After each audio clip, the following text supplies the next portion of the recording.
Bhojpuri industry के trending star Khesari Lal Yadav ji का एक बहुत ही ज़बरदस्त वीडियो सॉन्ग आज ही 7:30 बजे रिलीज हुआ है, जो इस होली का ज़बरदस्त वीडियो सॉन्ग है, जिस एल्बम का नाम है गरीब के करीब आओ।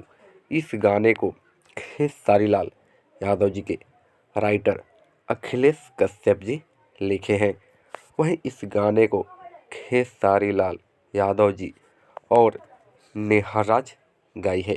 आपको बता दें कि इस गाने को speed records Bhojpuri YouTube channel के माध्यम से आज ही सुबह 7:30 बजे रिलीज किया गया है।